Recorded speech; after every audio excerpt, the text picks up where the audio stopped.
या ठिकाणी सर्वांना नमस्कार. आज आपण गणित या विषयाची मराठी माध्यमची इयत्ता 6वीची जी प्रश्नपत्रिका आहे पायाभूत चाचणीची ती या ठिकाणी त्याचं उत्तराचं स्पष्टीकरण या व्हिडिओमध्ये पाहणार आहोत. लगेचच आपण या ठिकाणी पायाभूत चाचणी 2024-25 इयत्ता 6वी विषय गणित याचे या ठिकाणी उत्तरं पाहणार आहोत. लेखी चाचणी सर्व प्रश्न दिलेल्या सूचनेप्रमाणे सोडवा. बहुपर्यायी प्रश्नातील अचूक उत्तराचा पर्याय क्रमांक दिलेल्या चौकटीत लिहा. प्रश्न तिसरा आहे, खाली दिलेले उदाहरणे सोडवा. मोबाईलची किंमत अक्षरात लिहा. 42,750 42,750 म्हणजे 42,750 रुपये हे आपल्याला काय करायचं होतं, अक्षरामध्ये लिहायचं होतं. त्यानंतर 56,207 या संख्येच्या योग्य विस्तारित रूपासमोर बरोबर अशी खून कर. या ठिकाणी पर्याय क्रमांक 2च्या चौकटीमध्ये काय करायची होती, आपल्याला बरोबरची खून करायची होती, कारण की 56,207 या संख्येचं विस्तारित रूप पर्याय क्रमांक 2 हे अचूक आहे. त्यानंतर सोडवा. गुण आहे 1. या ठिकाणी बेरजेचं उदाहरण आहे 689 अधिक 297 याची बेरज येते 986. ज्यांची 986 उत्तर आली त्याला 1 गुण या ठिकाणी मिळणार आहे. त्यानंतर 503 वजा 264 याची वजाबाकी येते 239. त्यानंतर पुढचा आहे सोडवा. 308 गुणिले 12 या ठिकाणी 3,896 हे या गुणाकाराचं उत्तर आहे. त्यानंतर सोडवामध्ये 461 भागिले 4 ते 561. 561ला 4ने भागायचं आहे, उत्तर येतं 140 आणि बाकी येते 1. अशा पद्धतीने हा भागाकार करणं गरजेचं होतं. त्यानंतर ग आहे 6 अंकी लहानात लहान संख्येतून 5 अंकी मोठ्यात मोठी संख्या वजा केल्यास फरक किती येईल. आता 6 अंकी लहानात लहान संख्या आहे 1,00,000 आणि 5 अंकी मोठ्यात मोठी संख्या होईल 99,999. मग 1,00,000मधून 99,999 वजा केल्या उत्तर येतं 1. म्हणजे कितीचा फरक असणार आहे, किती फरक येईल, 1चा फरक येणार आहे. त्यानंतर दुकानदाराने ग्राहकाला 4 रंगाचे पडदे वेगवेगळ्या 3 डिझाईनमध्ये दाखवले, तर दुकानदाराने एकूण किती प्रकारचे पडदे दाखवले. मग या ठिकाणी गुणाकार करावा लागेल. 4 गुणिले 3 4 त्रिक 12 12 प्रकारचे पडदे या ठिकाणी दाखवले. त्यानंतर जर दोन संख्याचा गुणाकार 364 आहे, त्यापैकी जर एक संख्या 12 असेल तर दुसरी संख्या कोणती. या ठिकाणी आपल्याला दुसरी संख्या x मानायचं. मग दोन संख्येचा गुणाकार किती सांगितला आहे, 384. मग x गुणिले 12 बरोबर 384 असं समीकरण त्या ठिकाणी तयार होईल. मग x इकडं गुणिले x 12 इकडं गुणिले तर तिकडं इकडच्या उजव्या बाजूला काय होते, भागिले होते. मग x बरोबर 384/12 म्हणजे 384ला 12ने भागल्यानंतर उत्तर येतंय 32. म्हणजे x बरोबर 32 म्हणजे दुसरी संख्या किती आली, 32 आली. अशा पद्धतीने हे उदाहरण आपल्याला सोडवायचं होतं. जर सोडवलं तर 1 गुण तुम्हाला या ठिकाणी मिळणार आहे. त्यानंतर खालील उदाहरणे सोडवा. 4/3 हा पूर्णांक दर्शवणारा पर्याय क्रमांक चौकटीतल्या त्याचं उत्तर आहे पर्याय क्रमांक 4 हे त्याचं अचूक उत्तर आहे. म्हणजे 4/3 हा पूर्णांक पर्याय क्रमांक 4 हा काय करतोय, अचूक दाखवतोय.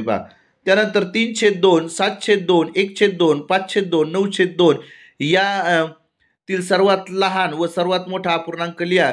सर्वात लहान अपूर्णांक ज्याचा छेद सगळीकडे काय आहे, सारखा आहे, 2 छेद आहे, त्याच्यामुळे ज्याचा अंश लहान तो अपूर्णांक लहान. म्हणजे या ठिकाणी 1/2 हा काय आहे, लहान आहे. ज्याचा अंश सर्वात मोठा तो काय आहे, मोठा अपूर्णांक. म्हणजे या ठिकाणी 9/2 हा काय राहणार आहे, मोठा अपूर्णांक राहणार आहे.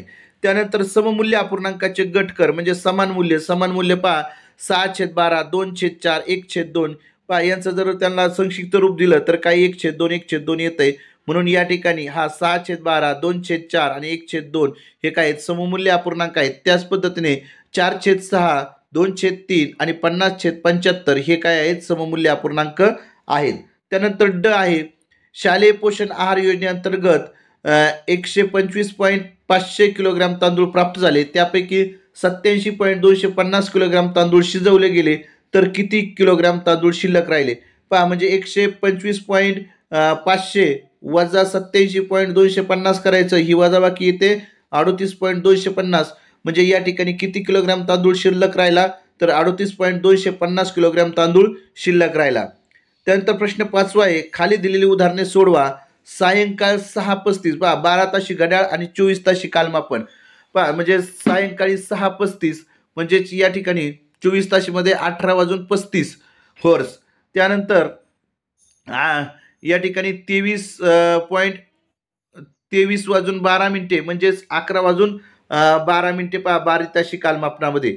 सकाळी 8:47 24 ताशी कालमापनामध्ये 8:47 या ठिकाणी येणार आहे. म्हणजे अशा पद्धतीचं आपलं हे 12 ताशी कालमापन आणि 24 ताशी कालमापन याच्यामध्ये उत्तर येणं अपेक्षित आहे. त्यानंतर सर्वाधिक वजन असलेल्या गव्हाच्या पोत्याखाली चौकटीत अशी खूण कर. म्हणजेच या ठिकाणी आपल्याला काय करायचं आहे पहा, या ठिकाणी सर्वाधिक वजन असलेल्या गव्हाच्या पोत्याखाली टिक करायचं आहे. म्हणजे 48.9 किलोग्राम हे गव्हाचं पोतं सगळ्यात काय आहे, सर्वाधिक वजनाचं आहे किंवा जड आहे थोडक्यात. पहा आता शालेय परिपाठ सकाळी 10:35 सुरू झाला व 10:52 संपला, तर परिपाठास किती वेळ लागला? पहा आता या ठिकाणी 10:52 वजा 10:35 या ठिकाणी 17 मिनिटे या ठिकाणी परिपाठाला लागलेली आहेत. म्हणजे ज्यांनी 17 उत्तर लिहिलेलं आहे त्यांचं उत्तर या ठिकाणी बरोबर आहे, त्यांना 1 गुण त्या ठिकाणी मिळणार आहे. त्यानंतर एक गाडी ताशी 50 किलोमीटर वेगाने धावते, त्यानुसार योग्य पर्यायासमोर अशी खूण कर. तर ती गाडी 30 मिनिटांमध्ये 25 किलोमीटर धावणार आहे.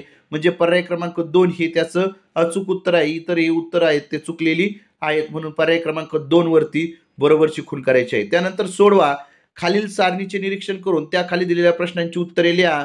पहा आता सारणीतील मूळ संख्यांना गोल कर. एकूण मूळ संख्या मोजून चौकटीत लिही. पहा मूळ संख्या म्हणजे ज्या संख्येचे विभाजक ही तीच संख्या 1 आणि 30 संख्या असते, अशा संख्येला मूळ संख्या असं म्हणायचं. आता मूळ संख्या या ठिकाणी 2, 3, 7, 13, 19, 5, 11, 17, 23 आणि 29 अशा एकूण 10 मूळ संख्या आहेत. आणि त्या ठिकाणी आपण गोल देखील केलेला आहे. त्यानंतर मूळ संख्या नाही आणि संयुक्त संख्या नाही अशी संख्या कोणती ते लिही. तर ती आहे 1. त्यानंतर सारणीत दिलेले 6चे सर्व विभाज्य लिहा. पहा आता 6चे विभाज्य म्हणजे 6 ने त्याला भाग जातो अशा संख्या 6, 12, 18, 24 आणि 30. त्यानंतर प्रश्न 7वा आहे. खाली दिलेली उदाहरणे सोडवा. याच्यामध्ये शेजारी दिलेल्या आकृतीत चौरसांनी बनवलेली आहे. प्रत्येक लहान चौरसाची बाजू 2 सेमी आहे. या पूर्ण व आकृतीचे क्षेत्रफळ व परिमिती काढण्यासाठी खालील कृती पूर्ण करा. एका लहान चौरसाचे क्षेत्रफळ बरोबर बाजू गुणिले बाजू म्हणजे 2 गुणिले 2 बरोबर 4 चौसेमी. पूर्ण आकृतीचे क्षेत्रफळ एका लहान चौरसाचे क्षेत्रफळ गुणिले लहान चौरसाची एकूण संख्या. पहा 4 क्षेत्रफळ आहे लहान चौरसाचं गुणिले लहान चौरसाची संख्या आहे 10 म्हणजे 4 गुणिले 10 40 चौसेमी. संपूर्ण आकृतीची परिमिती काढण्यासाठी आकृतीत ठळक केलेल्या सर्व बाजू बाहेरील बाजू विचारात घेऊ. पूर्ण आकृतीची परिमिती बरोबर 2 गुणिले परिमितीसाठी लक्षात घेतलेल्या बाजूंची संख्या म्हणजे 2 गुणिले 16 16 दुने 32 म्हणजे 32 सेमी या ठिकाणी परिमिती येणार आहे. त्यानंतर 8वा प्रश्न आहे. घडणीचे निरीक्षण करू. खालील प्रश्नांची उत्तरे लिहा. टीच्या विरुद्ध पृष्ठभागावर कोणते अक्षर असेल? टीच्या विरुद्ध पृष्ठभागावर यू हे अक्षर असणार आहे. एसच्या विरुद्ध पृष्ठभागावर कोणते अक्षर असेल? एसच्या विरुद्ध पृष्ठभागावरती या ठिकाणी क्यू हे अक्षर असणार आहे. पीच्या शेजारी कोणते अक्षर येणार नाही? पहा आता पीच्या शेजारी म्हणजे पीच्या विरुद्ध याच्यावर आर येणार आहे. म्हणजे त्याच्या शेजारी काय आर येणार नाही, बाकीचे त्याच्या शेजारी येणार आहेत. म्हणून पीच्या शेजारी कोणते अक्षर येणार नाही? आर हे अक्षर येणार नाही. त्यानंतर प्रश्न 9वा आहे. सोडवा. वर्गातील विद्यार्थ्यांना मोठेपणी काय व्हावेसे वाटते याचा चित्रालेख दिला आहे. त्यावरून विचारलेल्या प्रश्नांची उत्तरे चौकटीत लिहा. प्रमाण 1 चित्र बरोबर 6 विद्यार्थी. पहा शेतकरी व्हायला किती विद्यार्थी तयार होते? तर 1, 2, 3, 4 म्हणजे 24 विद्यार्थी हे शेतकरी व्हायला इच्छुक होते. त्यानंतर शिक्षक व्हायला 1, 2, 3, 4, 5 आणि 6 म्हणजे 6, 7, 36 विद्यार्थी शिक्षक होणार होते. लेखक व्हायला फक्त एकच विद्यार्थी म्हणजे त्या ठिकाणी 6 विद्यार्थी तयार होते.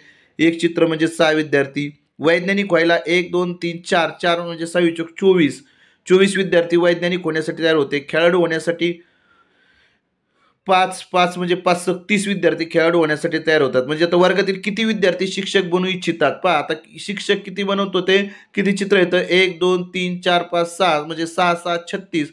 वर्गातील किती विद्यार्थी शिक्षक बनू इच्छितात? तर 36 विद्यार्थी शिक्षक बनू इच्छितात. त्यानंतर कोणते 2 व्यवसाय निवडणाऱ्या विद्यार्थ्यांची संख्या समान आहे? तर शेतकरी आणि वैज्ञानिक या 2 व्यवसाय निवडणाऱ्या विद्यार्थ्यांची संख्या समान आहे. शेतकरी, वैज्ञानिक व खेळाडू हे व्यवसाय निवडणारे एकूण किती विद्यार्थी आहेत? तर शेतकरी, वैज्ञानिक आणि खेळाडू हे व्यवसाय निवडणारे एकूण 78 विद्यार्थी आहेत.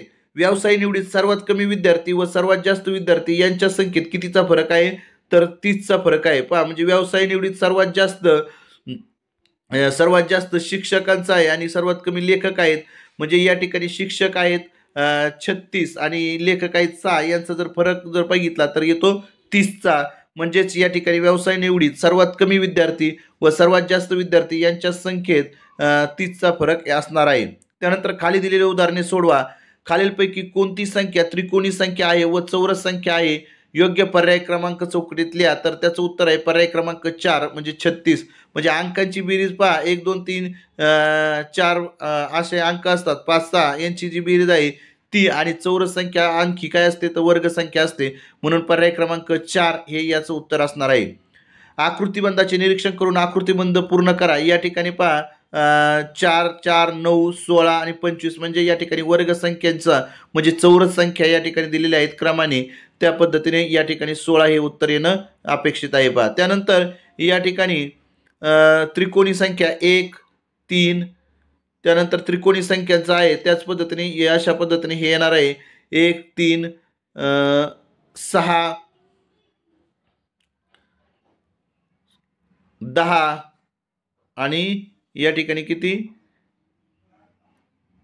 5 4 9 10 11 12 13 14 15 अशा पद्धतीने या ठिकाणी या त्रिकोणी संख्या येणार आहेत. त्यानंतर काय बेरीज मांडणीवरून मिळणारी संख्या ही त्रिकोणी संख्या आहे की चौरस संख्या आहे ते लिही.